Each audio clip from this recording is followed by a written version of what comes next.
बातमीपत्रात आता पाहूयात गल्लीपासून ते दिल्लीपर्यंतच्या ताज्या घडामोडींचा धावता आढावा। मराठा आंदोलक मनोज जरांगे पाटील यांनी बुधवारी पुन्हा मराठा आरक्षणासाठी सरकार विरोधात दंड थोपटलेत।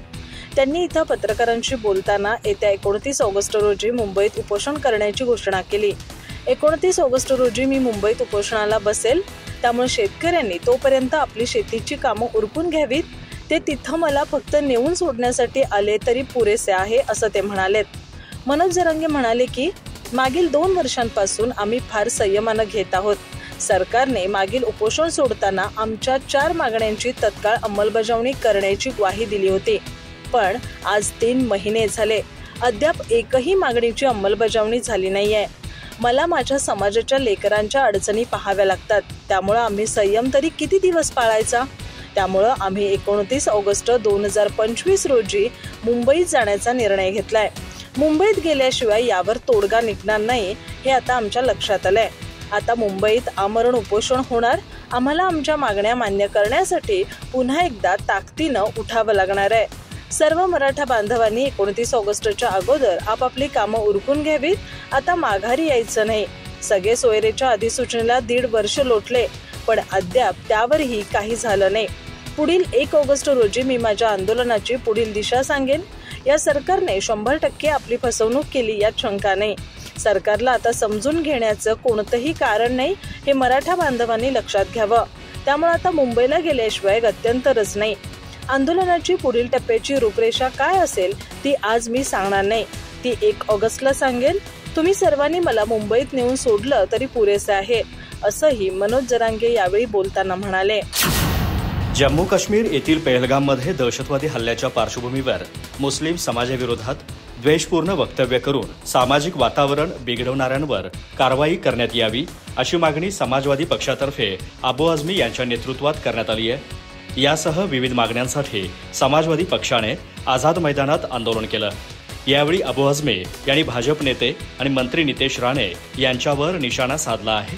अबू आझमी म्हणाले, पहलगाम येथे झालेल्या आतंकवादी हल्ल्याचा आम्ही निषेध करतो, परंतु अशा संवेदनशील पार्श्वभूमीवर राज्याचे मंत्री हे सातत्याने मुस्लिम विरोधी द्वेषाचं वक्तव्य करून 2 धर्मांमध्ये वाद निर्माण करत आहेत। तसेच दादर आणि मुंबईमधील इतर विभागात मुस्लिम समाजाच्या फेरीवाल्यांना मारहाण करण्यात आली, त्यामुळे कायदा आणि सुव्यवस्थेचा प्रश्न निर्माण झाला आहे। म्हणून आम्ही मंत्री नितेश राणे आणि त्यांच्यासारख्या मुस्लिम समाजाविरोधात वक्तव्य करणाऱ्यांविरोधात कडक कारवाई करण्याची मागणी करत आहोत। तसेच सर्वोच्च न्यायालयाने 2023च्या द्वेषपूर्ण भाषण प्रकरणात दिलेल्या निकालानुसार दोषी व्यक्ती आणि संघटनांवर कठोर कायदेशीर कारवाई करण्यात यावी।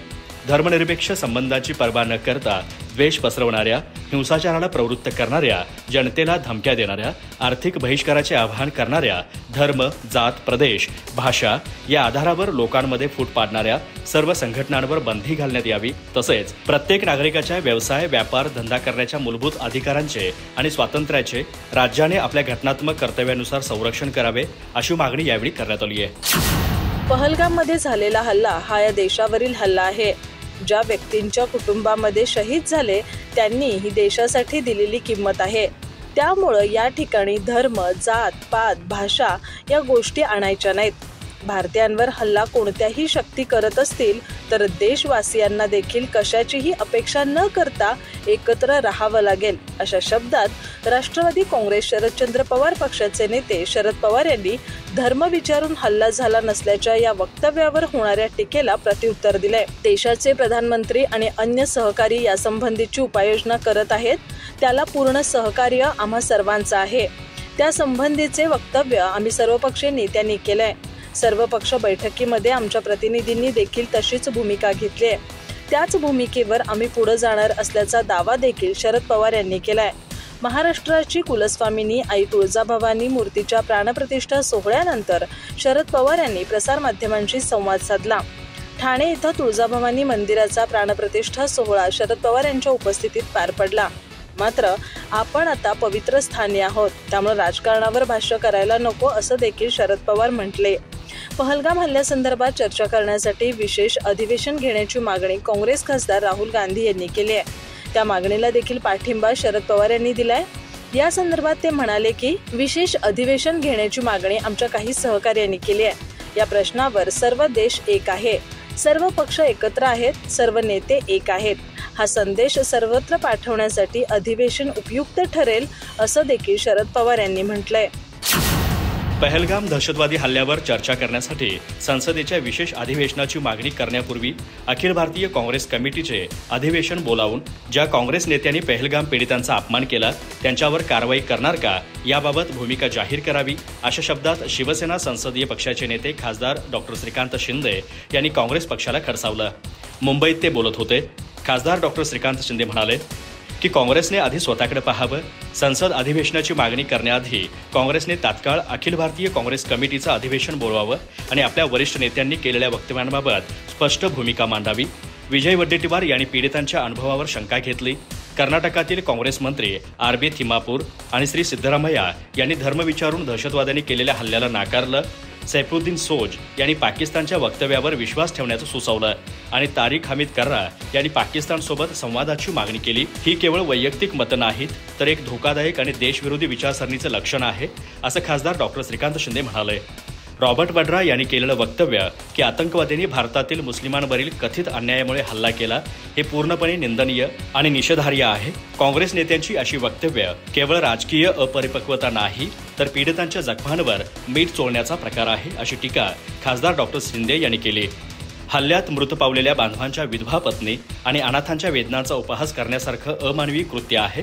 काँग्रेसने स्पष्ट सांगावं की ते दहशतवाद्यांच्या हल्ल्याने पीडित झालेल्या निर्दोष नागरिकांच्या बाजूने आहेत की आपल्या नेत्यांच्या ज्यांनी आतंकवाद्यांचं समर्थन केलं, असा सवाल खासदार डॉक्टर शिंदे यांनी यावेळी उपस्थित केला. या राष्ट्रीय संकटात देशाला एक ठाम आणि एकत्रित भूमिका हवी आहे. दिशाभूल करणारे तुष्टीकरणावर आधारित भूमिका नको, असं खासदार डॉक्टर शिंदे यांनी काँग्रेस नेत्यांना खडसावलं. इंदिरा गांधी यांनी पाकिस्तानचे 2 तुकडे केले होते, याला म्हणतात नेतृत्व. आता देखील पाकिस्तानला 24 तासाच्या आत उत्तर द्यायला हवं होतं, असं म्हणत उद्धव ठाकरे गटाचे खासदार संजय राऊत यांनी केंद्र सरकारवर निशाणा साधलाय. या प्रकरणात कोणावर कारवाई करायची असेल तर ती देशाच्या गृह विभागावर कारवाई करा. गृहमंत्र्यांचा राजीनामा घेतलाच पाहिजे, असं देखील त्यांनी म्हटलं आहे.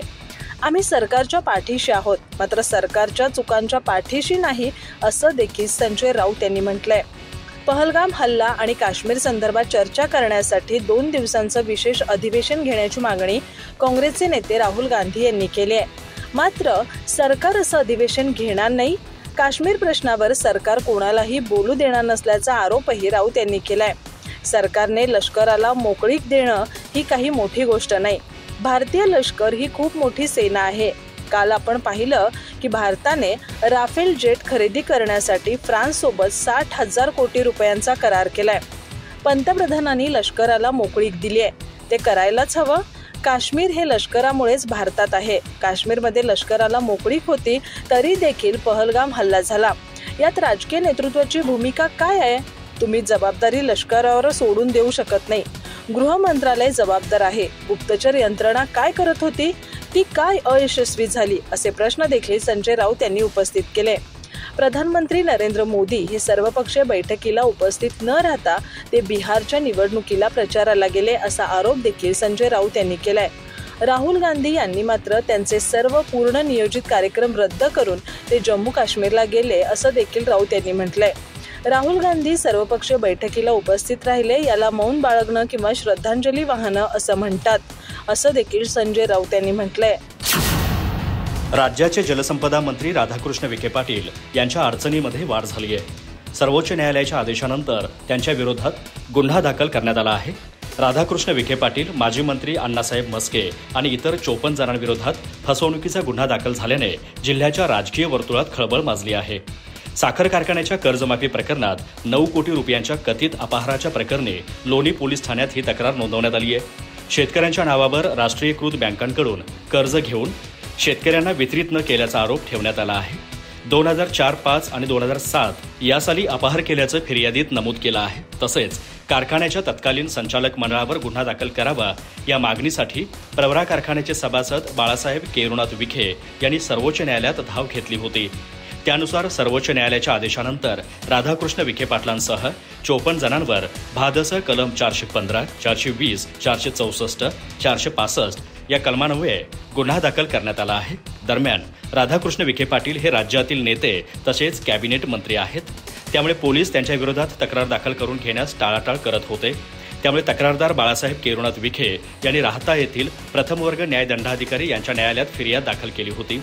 तेथील न्यायालयाने फिर्यादीची चौकशी करून सर्व संचालकांच्या विरोधात क्रिमिनल प्रोसिजर कोड कलम 156(3) अन्वये गुन्हा दाखल करून तपास करण्याचे आदेश दिले होते। परंतु विखे पाटलांनी औरंगाबाद खंडपीठात दाद मागितली, तेव्हा औरंगाबाद उच्च न्यायालयाने राहता येथील न्यायालयाचा आदेश अमान्य केला होता। यानंतर बाळासाहेब विखे यांनी सर्वोच्च न्यायालयात धाव घेतली। अखेर सर्वोच्च न्यायालयाने सत्र न्यायालयाचा निकाल ग्राह्य धरत मंत्री राधाकृष्ण विखे पाटील यांच्यासह 54 जणांवर गुन्हा दाखल करत चौकशीचे आदेश दिले आहेत। महाराष्ट्रात लवकरच महापालिकेच्या निवडणुका जाहीर होतील, त्या अनुषंगाने सर्वच राजकीय पक्षांनी तयारी देखील सुरू केली आहे। या पार्श्वभूमीवर उद्धव ठाकरे आणि राज ठाकरे एकत्र येणार असल्याच्या चर्चा रंगल्या आहेत, तर दुसरीकडे पवार कुटुंबही एकत्र आलं पाहिजे अशी भावना अनेकांनी बोलून दाखवली आहे। यावर राष्ट्रवादी काँग्रेस शरदचंद्र पवार गटाचे आमदार रोहित पवार यांनी सूचक विधान केलं आहे। उद्धव ठाकरे आणि राज ठाकरे आधी एकत्र येऊ द्या, मग काय करायचं ते ठरवू, असंही ते म्हणालेत। राजकारणात काहीही होऊ शकतं असंही अनेकांनी म्हटलं आहे। त्यामुळे आगामी काळात काय काय घडामोडी होतात याकडेच सर्वांचं लक्ष लागलं आहे। मनसेच्या कार्यकर्त्यांनी तसेच काही शिवसैनिकांनी देखील उद्धव ठाकरे आणि राज ठाकरे यांनी एकत्र आलं पाहिजे असं मत व्यक्त केलं आहे। तसेच काही दिवसांपूर्वी शरद पवार आणि उपमुख्यमंत्री अजित पवार एका बैठकीत एकत्र दिसले होते। त्यानंतर पवार कुटुंब एकत्र येणार का असा प्रश्न सुरू झाला होता। यावर रोहित पवारांनी उद्धव ठाकरे आणि राज ठाकरे आधी एकत्र येऊ द्या, मग काय करायचं ते ठरवू असं म्हटलं आहे। पुढे बोलताना रोहित पवारांनी महाराष्ट्रातील परिस्थितीवर नाराजी व्यक्त करत थेट यूपी बिहार सोबत महाराष्ट्राची तुलना केली आहे। रोहित पवार म्हणाले, राज्यातील कायदा सुव्यवस्था ढासळलेली आहे। एकट्या पुण्यात वर्षभरात 650 बलात्काराच्या तर 850 विनयभंगाच्या घटना घडल्यात। जिल्ह्यात रोज 20 महिला बेपत्ता होत आहेत, त्यातून महिला किती असुरक्षित आहेत हे अधोरेखित होतं। याबाबत ठोस काहीच होत नाही, उलट राजकीय नेतेच गुन्हेगारांना सोबत बाळगून चुकीची प्रवृत्ती निर्माण करत आहेत। हे पाहता महाराष्ट्राचा यूपी बिहार झाला आहे असं म्हणण्यास हरकत नाही। राज्यातील 10,000 शेतकऱ्यांच्या नावावर बोगस कर्ज आणि कर्जमाफीचा प्रकार समोर आला असून 3 वर्षांपूर्वी आम्ही हा विषय मांडला होता। त्यावेळी माझे डोके ठिकाणावर नसल्याचं त्यांनी म्हटलं होतं। मात्र आता सुप्रीम कोर्टाचा देखील डोके ठिकाणावर नाही का असं मुख्यमंत्री देवेंद्र फडणवीस म्हणतील का, असा प्रश्न उद्धव ठाकरे गटाचे खासदार संजय राऊत यांनी उपस्थित केला। 2004 ते 2006 या गळीत हंगामात सभासद शेतकऱ्यांच्या नावाने बेसल डोससाठी कर्ज काढून रकमेचा अफरातफर करण्यात आल्याचा आरोप करण्यात आला होता। कर्जमाफी योजनेस पात्र नसतानाही कर्जमाफी प्राप्त करून शासनाची फसवणूक केल्याप्रकरणी बाळासाहेब केरू विखे यांनी पद्मश्री डॉक्टर विठ्ठलराव पाटील सहकारी साखर कारखान्याचे तत्कालीन चेअरमन, संचालक तसेच पालकमंत्री राधाकृष्ण विखे पाटील यांच्यासह 54 जणांविरोधात तक्रार दाखल केली आहे। या प्रकरणी संशयित पदाधिकारी आणि अधिकाऱ्यांच्या विरोधात गुन्हा दाखल करण्यात आला आहे। या प्रकरणावरून राऊत यांनी विखे पाटील आणि मुख्यमंत्री देवेंद्र फडणवीस यांच्यावर टीका केली आहे। विखे पाटील यांना नैतिकतेच्या आधारावर मंत्रिमंडळातून काढून टाकावं अशी मागणी देखील आता संजय राऊत यांनी केली आहे। असे मंत्री जर राज्य सरकारमध्ये असतील तर स्वच्छ कारभार, पारदर्शक कारभार या विषयावर मुख्यमंत्र्यांनी आता विरोधी पक्षांना सल्ले देऊ नयेत असं देखील राऊत यांनी म्हटलं आहे। विखे पाटील यांचा राजीनामा घेतला नाही तर या राज्यात मंत्र्यांच्या भ्रष्टाचाराला मुख्यमंत्री देवेंद्र फडणवीस यांचं पूर्ण अभय असल्याचं स्पष्ट होईल असं देखील संजय राऊत यांनी म्हटलं आहे। 10,000 शेतकऱ्यांच्या नावे भ्रष्टाचार करण्यात आला, हे कोणी केलं तर सहकार सम्राटाने केलं। याबाबत गुन्हा देखील त्यांच्या लोणी गावात झाला आहे। हा विषय मी लावून धरणार असल्याचा इशारा संजय राऊत यांनी दिला आहे।